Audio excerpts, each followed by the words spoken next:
and often care services are not given their due credit. It's what keeps the world running. There are so many reports on how little this sector is paid and how little people have respect for this sector. So thank you for bringing that to our attention, and also your ideas on the decentralization of power and the mix of the top down and bottom up approach, which is the approach that is being advocated now. So thank you for that.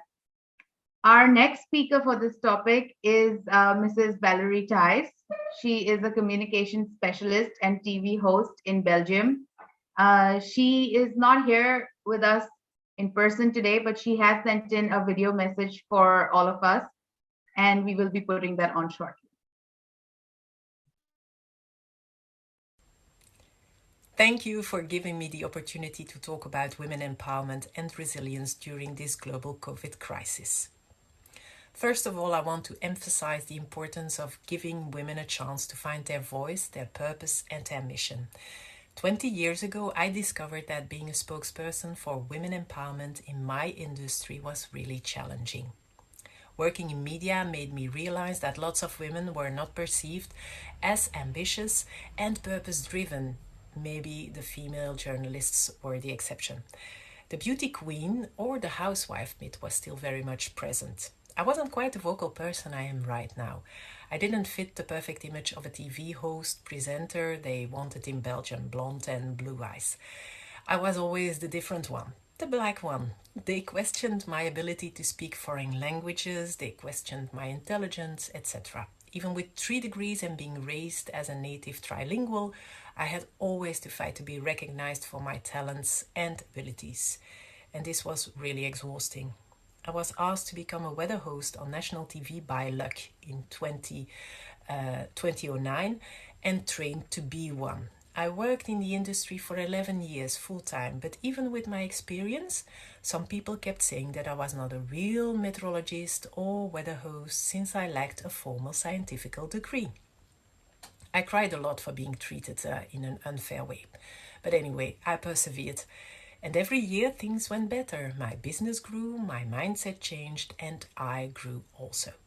I was transforming into what I call now a force of nature, and maybe becoming a mother helped me a little bit. Having to take care and being responsible for 2 little human beings changed my perspective on life very much. I had to raise them into responsible adults, and me and only me could give them the tools they needed to do so. It was not all about me anymore. But fast forward to the current situation in 2020. Women are no longer without a voice. Women are stronger and getting stronger. Women are fearless and untamed and trying their best to become the role model leaders for the future. From 2000 until 2020, I was becoming one of them, step by step. My industry was hit very hard in 2020. By March 16th, my agenda was empty. From 31 projects on the calendar to none, and this had never happened in 20 years. I hope to celebrate my anniversary in the industry with what was looking to become the best year so far, but it turned out really different. The first 3 weeks were very hard, with lack of information from our government side and lack of perspective. I was scrolling down the internet and social media in my search for answers. How could we cope with the financial loss? What should we do? How are we going to pay our bills? Were my major concern.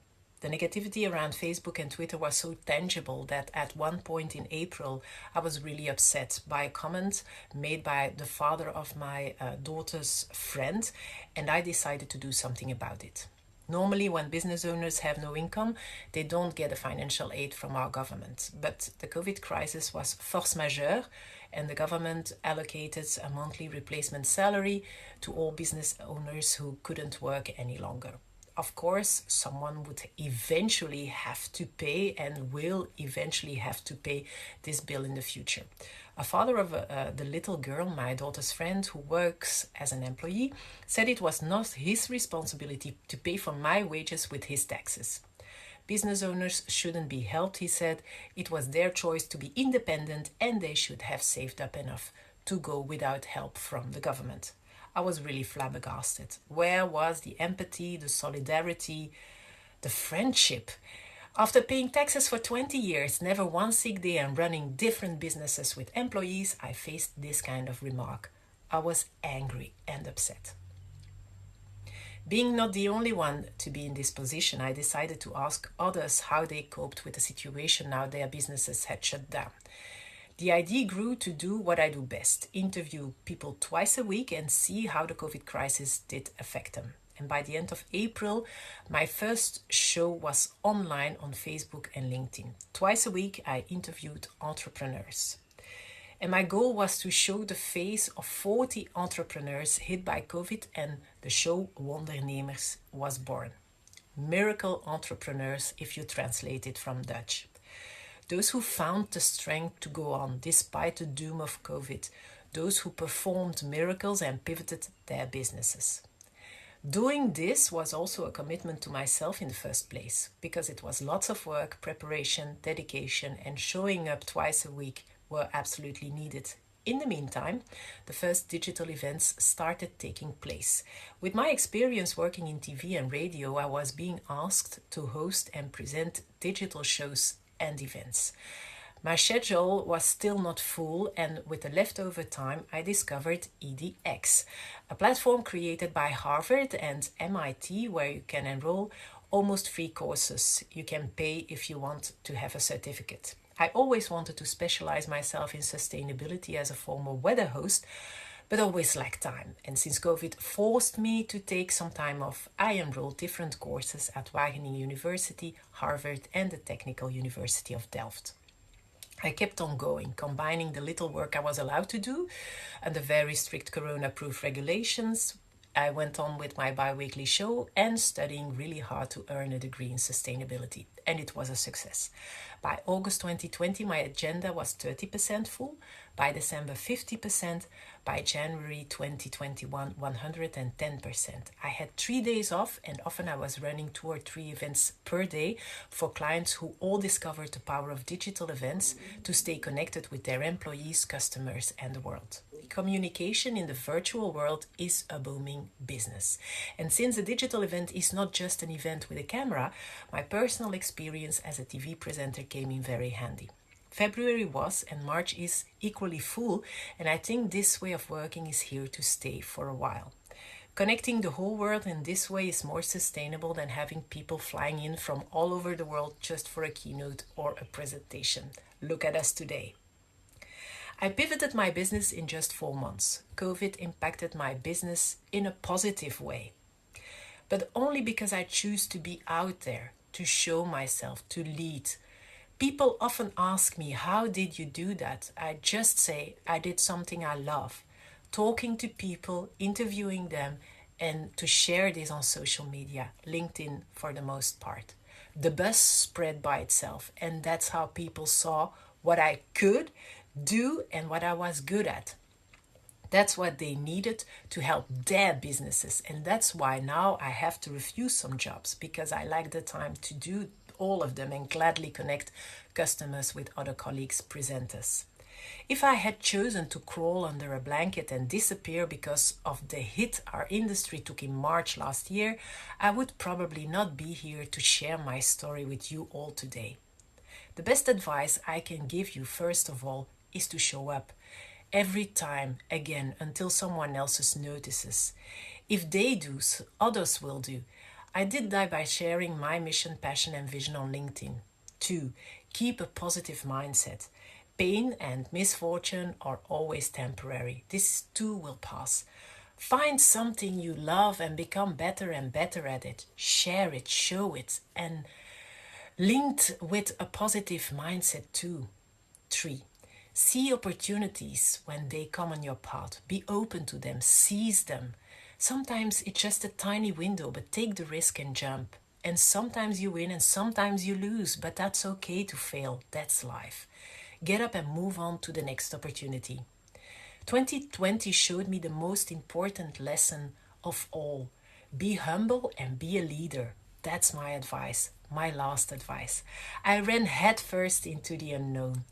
I risked my savings that I needed to pay my bills, my house and my car, to enroll courses I didn't know I would ever monetize in work. but I won.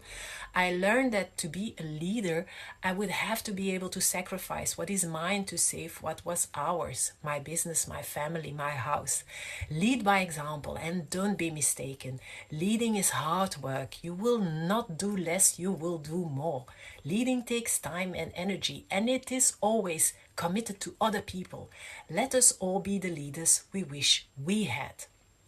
On a final note, when it comes to our bodies, women and men function for the most part in the same way. But women are different from men, and that is perfectly okay. Our brains work in a different way. We are led by hormones that makes the development of our brain different from the brain of men. And equally so with men, they are influenced by other hormones. And for instance, bad news, they are less stress resistant, but they cope better with the pressure because they can be more selfish and just do something different to lower the stress level. Women find it more difficult to go on a run, for example, or to leave the house and release pressure. They are always feeling guilty towards their household or children and always have just one little more thing to do. And then there is society that dictates the way girls have to be. What is expected of girls is often very different from boys. It is not the ability to think that makes us different from boys, but our personalities. We should be sweet and reserved, quiet and calm. When girls tend to speak up, there is often a backlash, and it is not appreciated to behave as men do. Well, ladies, good news. We don't have to. This doesn't mean we can't achieve major things.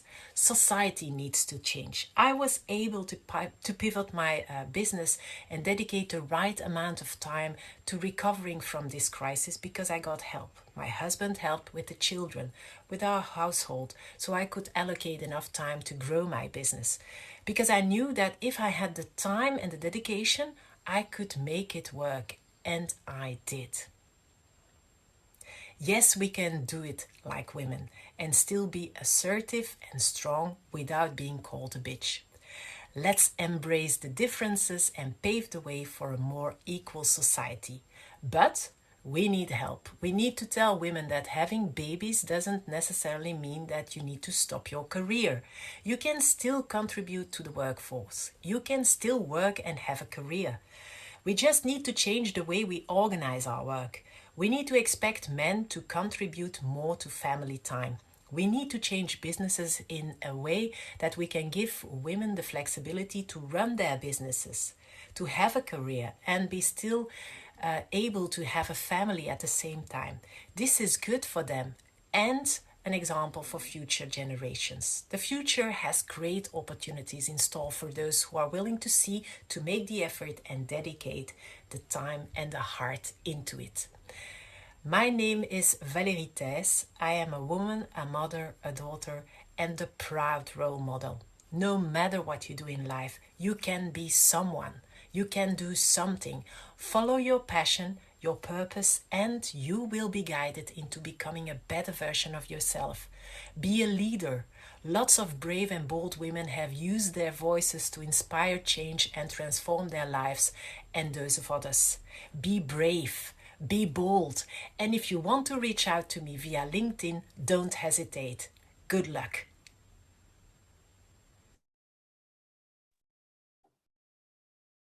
Thank you, Ms. Tess.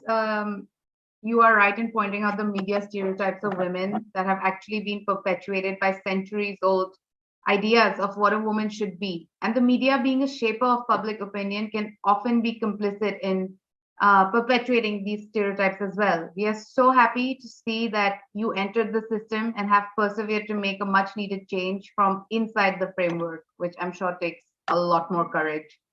And even with all your accolades, the discrimination you faced is testament to the fact that women always have to work just that much harder to claim a seat at the table of privilege and success. And everything we are doing today is an attempt at making that entire process a little bit easier. Your story is inspiring, and we thank you for this. I hope our heartfelt gratitude reaches you wherever you are. Now we have our next speaker, which is Ms. Andrea from Slovenia. She's an ICF certified professional executive coach, a business strategist and trainer,